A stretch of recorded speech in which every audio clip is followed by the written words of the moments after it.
పాప పుట్టినరోజు అండి, ఫస్ట్ బర్త్డే. మేము వీళ్ళ సైడ్ నుంచి ఏం కోరట్లేదు, ఏది అడగట్లేదు. ఫస్ట్ నుంచి I'm very clear about it. కావాలన్నీ ఇది ఫ్యామిలీ గొడవగా మార్చి అందరినీ పిచ్చోలు చేయడం తప్ప ఇంకేది లేదు. సో పాత విషయాలు పక్కన పెడితే మార్చ్ 27 మీకు ఆర్డర్ చెప్పేస్తాను క్లుప్తంగా. మార్చ్ 27 నేను పాడి షరీఫ్ సిఐ గారికి ఫోన్ చేశాను, 100కి డైల్ చేశాను. ఎందుకంటే నాకు మనుషులు జమ అవుతున్నారు ఇంటి బయట. సార్ నేను నా భార్య పిల్లలు ఉన్నాం, ఇక్కడ పొద్దున అటాక్ అవుతుంది, మాకు టాక్స్ వస్తున్నాయి, దయచేసి మాకు ప్రొటెక్షన్ ఇవ్వండి అని 100 చేయడం జరిగింది. ఆ నైట్ కూడా సిఐ గారు పంపించి మమ్మల్ని ఇంటి బయటికి రమ్మన్నారు. నేను మేమెందుకు సార్ ఇంటి బయటికి రావాలని క్వశ్చన్ చేసి మీరు రాలేదు. ఆ నెక్స్ట్ రోజు మార్నింగ్ కూడా పోలీసులు ఉన్నారు, నేను షూటింగ్ వెళ్ళడం జరిగింది, నేను ఇక్కడ ఉండడం జరిగింది. ఏప్రిల్ 1న నేను ఇక్కడ ఏప్రిల్ 2కి మేము బర్త్డే చేసుకుందామని మేము మా వరకే చేసుకుందాము, ఈ దీంట్లో ఈ గోల్లో అందరినీ పిలుచుకొని ఇది ఒక్కర్లేదు, ప్రశాంతంగా పాపతో టైం స్పెండ్ చేసుకుందాం అన్న బావతో చేసుకుందాం అనే ఉద్దేశంతో ఎవరిని పిలుచుకోకుండా మేము చేసుకుందాం అన్న టైంలో 1వ తారీఖు పొద్దున 1వ తారీఖు ఆ ముందు రోజు రాత్రి మేము వెళ్ళి సరే ఓకే ఇక్కడ వద్దు జైపూర్కి వెళ్ళిపోదాం, ఇక్కడ ఉంటే ఇవన్నీ ఎందుకు హెడ్ఏక్ అని మేము 4 టికెట్లు బుక్ చేసుకొని వెళ్దాం అనుకునే టైంలో మా అందరికి ఇన్ఫామ్ చేసాను వెళ్తున్నాం అని. నేను వారం ముందు కూడా మా అమ్మగారికి కూడా క్లియర్గా చెప్పేశాను, నాకు విష్ణుకి ఏం కావాలో అన్నీ చేసుకోమనమ్మా, నాకు అక్కడ లేను. నేను నా వైఫ్ నా భార్య కూతురి బర్త్డే సందర్భంగా మేము ప్రియాంప్ ఇచ్చేస్తాం, మాకు మీ ఆస్తి లేదు, ఇది ఆస్తి గొడవే కాదు, మా నాన్నగారికి ఎప్పుడో పెట్టేశాను, నాకు ఆస్తి వద్దు నాన్న, మీది ఆస్తి వద్దు, కానీ పిల్లల భవిష్యత్తుకి మీకు సంబంధం లేదా, అది దట్ ఈస్ ఎందుకంటే స్టూడెంట్స్ నమ్ముకొని వచ్చారు, వాళ్ళు నమ్ముకొని వచ్చారు, అక్కడ స్టార్ట్ అయ్యేంత దూరం వచ్చింది అది. ఈరోజు నాకు ఆశ్చర్యం ఏంటంటే సిఐ గారు మీరు ఇక్కడ ఉండట్లేదు కదా అన్నాడు నాతో. సార్ అయితే మార్చి 27 మీకు ఫోన్ చేశాను కదా సార్, ఇక్కడే కదా ఉన్నాను, మీరే కదా ప్రొటెక్షన్ ఇచ్చారంటే సైలెంట్ ఉంటాడు. ఆయన స్క్రీన్ షాట్స్ రికార్డింగ్స్ అన్ని కూడా మీకు ఇమ్మన్నాడు, ఆయన పర్మిషన్స్తో మీకు ఇవ్వబోతున్నాను. అండ్ 1వ తారీఖున పొద్దున నేను ప్రెస్ బృందానికి లింక్ పంపించాను, వీళ్ళకి ఆల్రెడీ పంపించాను. ఏప్రిల్ నుంచి అప్పుడు డిసెంబర్ 8 స్టార్ట్ అయిన గొడవలకి ఈరోజు వరకు ఒక్క ఛార్జ్ షీట్ ఫైల్ చేయలేదు. ప్రూఫ్స్ ఇచ్చాను, కత్తులు గన్నులతో కొట్టరా అని చెప్పి మా మీదకి వచ్చారు, కర్రలతో వచ్చారు, గన్నులు తీశారు, ఇవన్నీ ప్రూఫ్ సీఏ దగ్గర ఉన్నాయి, అన్నీ ఉన్నాయి, మీకు చార్ట్ హిస్టరీ నేను ఇస్తాను. అయినా కూడా ఈరోజు పడలేదు. ఓకే సార్, కనీసం నా ఇంటికి దౌర్జన్యంగా వచ్చారు. ఆ రోజు పొద్దున్న నేను ఉంటే నా పెట్స్ ఉన్నాయండి లోపల, 3 పెట్స్ ఉన్నాయి, నా రూము అన్ని నా చిన్నప్పటి నుంచి వస్తువులు, నా పిల్లల వస్తువులు, నా భార్య వస్తువులు. అంటే ఒక మగాడు నేను ఊర్లో ఉన్నప్పుడు లేని ధైర్యం, నేను ఊరు దాటిన వెంటనే జైపూర్కి పాపనెత్తుకొని వీడు పాప బర్త్డే బిజీలో ఉంటాడు, ఈ టైంలో కొట్టొచ్చని కేవలం విష్ణు ప్లాన్ వేసుకొని తెల్లారుజామున ఏప్రిల్ 1 5:40కి ఇదే రోడ్లో ఉన్న కెమెరా సీసీటీవీ, మా ఇంట్లోనే సీసీటీవీలు వాళ్ళు ఫేమస్ కదా, పోయినసారి గొడవైనప్పుడు వాళ్ళు నా మీద కంప్లైంట్ వేసి వాళ్ళే సీసీటీవీ దాచిపెట్టారు.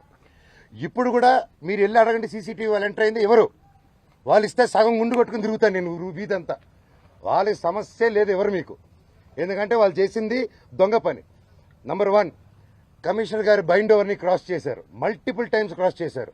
జనరేటర్లో షుగర్ పోయడం దగ్గర నుంచి, మా వాళ్ళని కొట్టడం దగ్గర నుంచి, వాటర్ పంపుల ఇంటికి కట్ చేయడం, పగలు కొట్టడం నుంచి, కరెంటు కట్ చేయండి ఆ ఇంటికి అని చెప్పడం నుంచి ప్రతి ఒక్కటి ఈ మనోజ్ గారి దగ్గర ప్రూఫ్స్ ఉన్నాయి. వాళ్ళ దగ్గర ఒక్క ప్రూఫ్ మనోజ్ మీద తప్పని చెప్పమానండి, నేను సాక్షాత్ అందరి కాళ్ళ మీద పడి నేను సారీ అడుగుతాను. ఒక్క ప్రూఫ్ చూడుకుని పోనీ నేను ఆస్తి అడిగినట్టు ఒక్క ప్రూఫ్ చూపిమానండి. వాళ్ళు చెప్పేది ప్రతిదీ అబద్ధం. ఏప్రిల్ 1వ తారీఖున దౌర్జన్యంగా 30-40 కార్లు, ఆ వీడియో కూడా ఇచ్చాను మీకు, 30-40 కార్లు ఇదే వీధిలో వచ్చి మా సెక్యూరిటీ గేట్లు దూకి స్టంప్స్లో బూతులు మాట్లాడి నా సెక్యూరిటీని కొట్టి 3 గంటల వరకు బంధించారు లోపల. నేను 100కి చేశా, పోలీసుకి చేశా, సార్ కమిషనర్ గారికి చేశా, డీసీపీ గారితో మాట్లాడారు మా వైఫ్, సార్ ఇలా అయ్యింది, పెట్స్ ఉన్నాయి, అన్ని పగలగొడుతున్నారు, మా వస్తువులన్నీ లోపల, నా రూమ్ వస్తువులన్నీ పగలగొట్టేశారు, నా బాబు ఫొటోస్, నా పాప ఫొటోస్, చిన్నప్పటి నుంచి ఉన్న వస్తువులు, నా పాప కోసం ఉన్న చిన్న నగలు మేము బర్త్డే కోసం కొనుక్కున్నట్టువి ప్రతిదీ పగలగొట్టి ఎక్కడేసారో కూడా తెలియట్లేదు. నా కారు, నా 2016లో కొనుక్కున్న నా కారు టో చేసుకొని ఆల్మోస్ట్ 9 ఇయర్స్ కారు, నాకు నేను పాత వస్తువులు అన్నీ ఎత్తి పెట్టుకుని ఉంటానండి, నేను అవే వాడుకుంటూ ఉంటాను, అండ్ నాకు ఆ సోకులు లేవు. అది తీసుకొచ్చి ఆ కారుని టో చేసుకొని తీసుకొచ్చేసి వెళ్ళిపోయి ఆ రోడ్డు మీద వదిలేరు. మా వైఫ్ కారు మినీ కూపర్, దాన్ని టో చేసుకొని తీసుకొచ్చి ఆ గ్రౌండ్లో వదిలేరు. ఆ గ్రౌండ్లో వదిలి అక్కడ కర్చీఫ్లు కట్టుకొని రౌడీ షీటర్లు అందరు దిగి దగ్గరుండి దాన్ని టో చేసుకొని మళ్ళీ తీసుకెళ్ళి అక్కడ వదిలేరు. ఇవన్నీ గురువారెడ్డి గారికి అవునా ఇంత గలీజ్గా ఎందుకు చేస్తున్నారు ఇది బాగాలేదు మనోజ్ గారు అని చెప్పి సీఏ గారు చాలా ఫీల్ అవుతున్నారు కానీ యాక్షన్ తీసుకోలేదు. నేను వెళ్ళండి సార్ మా వాళ్ళు అన్నారంటే ఇంటికి వెళ్ళారు. ఇంటికి వెళ్ళి మా సెక్యూరిటీ ఎక్కడని చూశారు. వచ్చేసారు సెక్యూరిటీ ఏమేస్తంటే నేను వెళ్ళి అడిగాను వాళ్ళు ఎవరు లేరంటున్నారు మనోజ్ గారు అన్నారు. సార్ నా ఇంట్లో అంతమంది దూరిపోయి అంత 5 ఎకరాలు అక్కడ ఉండే 3 acres ఇంట్లో మీరు అక్కడ లేదు అంటే ఎలా సార్ మీరు వెతికారంటే నాకు చేశారా సార్ అంటే అది లేదన్నారు. అక్కడ లేరు మనోజ్ గారు నేను ప్రొటెక్ట్ చేస్తా అన్నారు. ఇది పొద్దునైంది. సాయంత్రం 3 గంటలకి ఇదే మనుషుల సెక్యూరిటీ గార్డుని కారులో వేసుకొని వాళ్ళతో బెదిరించి వాక్కుమూలన తీసుకొని సిఐ గారికి వచ్చి పోలీస్ స్టేషన్లో అప్పచెప్పారు. ఇప్పుడు పొద్దున అదే సిఐ గారు అక్కడ ఎవరు లేరన్నారు. ఇప్పుడు తిరిగి అప్పచెప్పారు. సార్ మీకే ఇది చేశారు కదా మీరే నాకు అఫీషియల్గా చెప్పినారు కేసు కట్టండి సార్ అంటే కట్టట్లేదు. పోనీ వాళ్ళిద్దరు సెక్యూరిటీలు సార్ మమ్మల్ని కొట్టారని కేసు పెడుతుంటే వాళ్ళు కేసు తీసుకోవట్లేదు. ఆ నోట్ చేసుకుని ఎఫ్ఐఆర్ చేయాలంటే ఇదంతా నేను పై వాళ్ళతో మాట్లాడాలి నేను నాకు రైట్ లేదు అంటున్నాడు. పోనీ నేను అక్కడ నేను జైపూర్ నుంచి ఒక పక్క పాప బర్త్డే సెలబ్రేట్ చేసుకుంటూ జైపూర్ నుంచి మెయిల్ పెట్టాను. సార్ ఇలా జరుగుతుంది గివ్ ప్రొటెక్షన్ కనీసం నా పెట్స్కి ఏం చేయకుండా చూడండి అనేసి యాజ్ సింపుల్గా నేను పెట్టాను. దానికి కలెక్టరేట్కి పెట్టాను, అందరికీ పెట్టాను. పెడితే నో రిప్లై. దానికి నేను డిజిటల్ సిగ్నేచర్ చేసి పంపించాను, నో రిప్లై. ఇవంతా చల్లవు అని చెప్పి సీఏ గారు చెప్పారు. పోనీ కంప్లైంట్ వచ్చింది కదా సార్ యాక్షన్ తీసుకుంటే లేదు. సరే నేను ఊరి నుంచి వచ్చాను. ఊరి నుంచి వచ్చింది ఇమీడియట్గా కంప్లైంట్ డ్రాఫ్ట్ చేసి ఈ గ్యాప్లో ఏమైంది అదే రోజు 1వ తారీఖు బార్జిన్ అయ్యారా నేను జైపూర్కి వెళ్ళానా. అదే రోజు నైటు విష్ణు ఎక్కువ అతను ఫాలోయింగ్ కారు ఉంటుంది ఎక్కువ కారులో అతను మనుషులు వచ్చి నా నార్సింగ్లో నా ఆఫీస్కి గోడలు దూకి లోపలికి వచ్చి నా కారుని దొంగ కీ పెట్టి స్టార్ట్ చేసుకొని ఆ కారు దొంగతనం చేశారండి.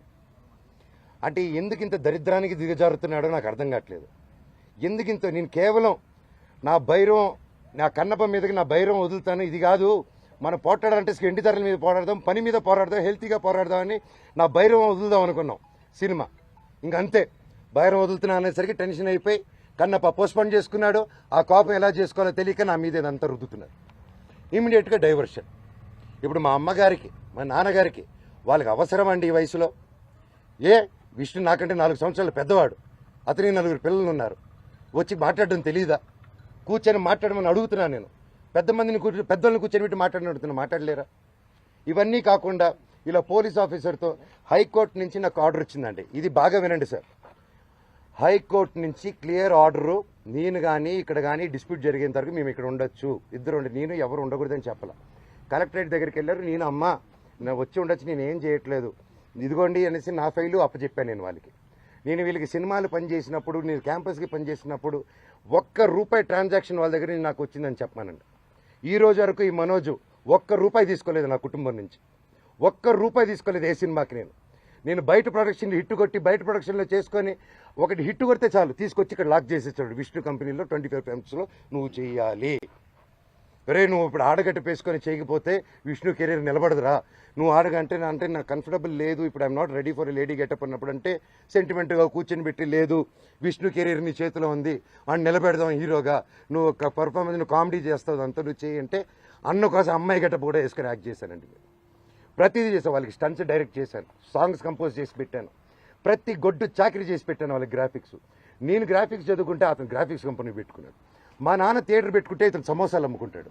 సో అది ఇతనికి ఉన్న ఇది ఇట్స్ ఓకే.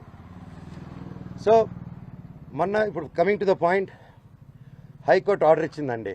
మేమేమో ఉండొచ్చు వాళ్ళు ఉండొచ్చు వీక్లీ వన్స్ పోలీసు రావాలని. వీళ్ళు ఏం చేశారు లోవర్ కోర్టుకి వెళ్ళి అండ్ మాకు కేవేట్ వేస్తున్నాం అక్కడ మీకు అందరికీ తెలిసేది. లోవర్ కోర్టుకి వెళ్ళి రంగారెడ్డి కోర్టుకి వెళ్ళి దొంగ డాక్యుమెంట్ ఇచ్చి కేవేట్ ఉందని అబద్ధాలు కేవేట్ లేదని అబద్ధాలు చెప్పి జడ్జి గారికి దొంగ ఆర్డర్ తీసుకొచ్చారు. కోర్టుని చీట్ చేశారు. కోర్టుని చీట్ చేసి స్టే తెచ్చారు. ఆ స్టే కూడా నాకు రాలేదండి.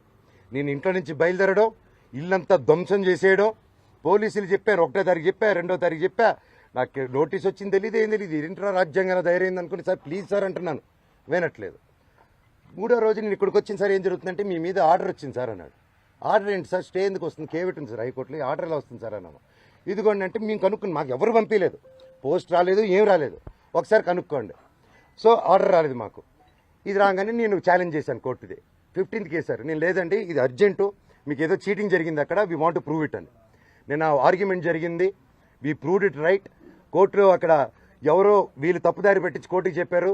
జడ్జి గారు చెప్పి మమ్మల్ని కోర్టుని చీట్ చేస్తారని తిట్టి అవతల వాళ్ళని కూడా ఈయన మీద వేసిన ఆర్డర్ నేను వెకేట్ చేస్తున్నానని తీసేశారు. సో ఒరిజినల్ హైకోర్టు ఆర్డర్లో ఉంది. ఇప్పుడు నేను ఇక్కడికి వచ్చాను, మా ఇంట్లో ఎవ్వరూ లేరు, మొత్తం anti social elements, rowdy sheeters, police లాఠీలు పెట్టుకొని ఈ అమ్మ ఫోటోలు తీసింది. ఈ అమ్మని ఆపేస్తే మీరు ఎవరు రాలేదు, అమ్మ నా బెండెక్కమ్మ అని చెప్పి ఎక్కించుకొని తీసుకెళ్ళాను. ఈ తల్లిని తీసుకెళ్లిన తర్వాత తల్లి వీడియోలు తీస్తుంది. సిఐ వచ్చారు. సిఐ వచ్చేసి ఈ పాప మీద పట్టుకొని తోయడం, పోలీసులు అంతా నేను అడ్డుపడిపోయాను. నా ముందు చేయకండి సార్, నా ముందు చేయకండి అని చెప్పేసి అడ్డుపడిపోయి పెళ్ళు ఇంకో టీవీ ఇంకో ఆయన వచ్చి లాగేశారు. అంటే మోహన్ బాబు గారు ఇంటి దగ్గరికి వస్తే ప్రెస్ అయినా కొడతారు, పోలీసులు అయినా వచ్చి ప్రెస్ని కొట్టేస్తారు. నాకు అర్థం కాలేదు. ఐఎమ్ రియలీ సారీ, నా కోసం వచ్చి నా వల్ల మీకు అదైనందుకు ఐఎమ్ రియలీ సారీ తల్లి. ఒక అన్నగా నేను ఎప్పుడు ఉంటాను, ఐఎమ్ సారీ. బట్ మీరు అంత గట్టిగా పోరాడారు, నిలబడారు, థ్యాంక్ యూ సార్. తప్పు లేనప్పుడు మిమ్మల్ని ఎందుకు సార్ ఆపుతున్నారు అక్కడ రాకుండా? నేను రమ్మంటున్నాను ప్రెస్ని, నేను ఎక్కడికైనా వచ్చి మాట్లాడుతుంటున్నాను, ఎందుకు ప్రెస్ని రానియట్లేదు? నేను ఒకటే అడిగాను సార్, హైకోర్టు ఆర్డర్ ఇదిగోండి, మీకు కూడా షేర్ చేశాను సార్, మీకు వచ్చేసి ఉంటుంది ఈ పాటికి. హైకోర్టు ఆర్డర్ ఇచ్చాను, లోవర్ కోర్టుది చీటింగ్ చేశారు, కమిషనర్ గారు బాండు, ఇవి 3 ఉన్నాయి, ఇవి చల్లవంటాడు. పోనీ రాసి ఉండంటే మీరు రాయకూడదు అంటారు. పోనీ ప్రెస్కి చెప్పమంటే మేము చెప్పమంటారు. సరే ఏ అధికారంతో నా ఇంట్లో మీ ఇంటికి వెళ్ళేదని మీకు ఆర్డర్ కావాలంటాడు. మీరు ఇంటికి వెళ్ళేదని మీరు ఆర్డర్ తీసుకుంటున్నారు సార్ అని. లేదు మీ నాన్న చెప్పాలి మాకు అంటున్నారు. సార్ అది కోర్టులో ఉంది సార్, మీరెందుకు మా నాన్న మాట వింటున్నారు? మీరు కోర్టు మాట వినాలి కదా సార్ ఏసీపీ గారు అంటున్నాను.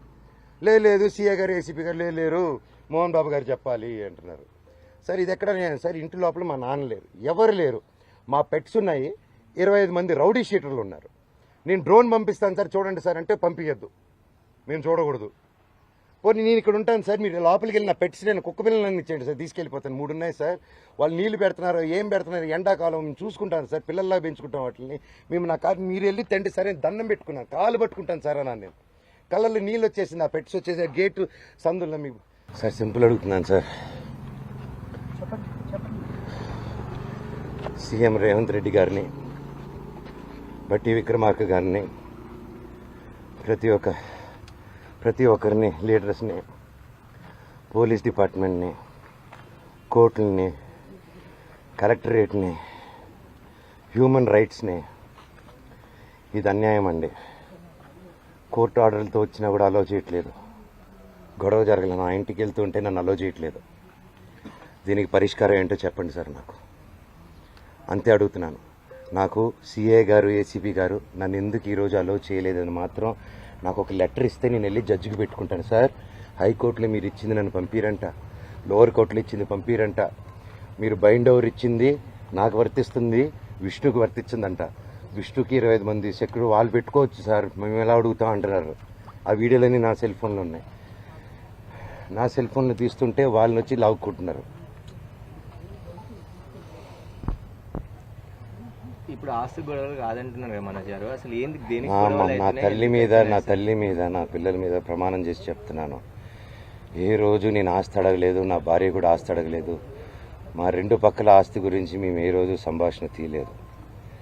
మాకు దొంగ సిగ్నేచర్లు పెట్టారు, ఫ్రాజరీలు చేశారు, మేము ఫ్రాజరీ కేసులు కూడా వేయలేదు. మేము వాళ్ళ కర్మకు వాళ్ళు పోతారు, కర్మ సిద్ధాంతాన్ని నమ్ముకొని ఉంటాం.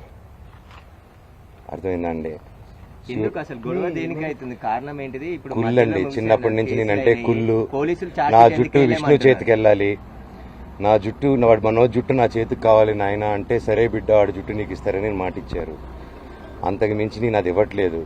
క్యాంపస్ అడిగాను, చేసే మనీ స్విండలింగ్ గురించి అడిగాను, ఆ డబ్బు విష్ణు చేసే దొంగతనాల గురించి అడిగాను, పిల్లల దగ్గర దోచుకునే దాని గురించి అడిగాను, లోకల్ ప్రజలను దోచుకునేది అడిగాను, ప్రూఫ్లు హ్యాండ్ ఓవర్ చేశాను, అన్నీ చేస్తున్నాను సార్. దయచేసి నన్ను ఎందుకు మాట్లాడే స్కోప్ ఇవ్వట్లేదు, కోర్టు ఆర్డర్ నన్ను ఎందుకు అలో చేయట్లేదు అక్కడ అడగండి. సారీ, మళ్ళీ ప్రశ్న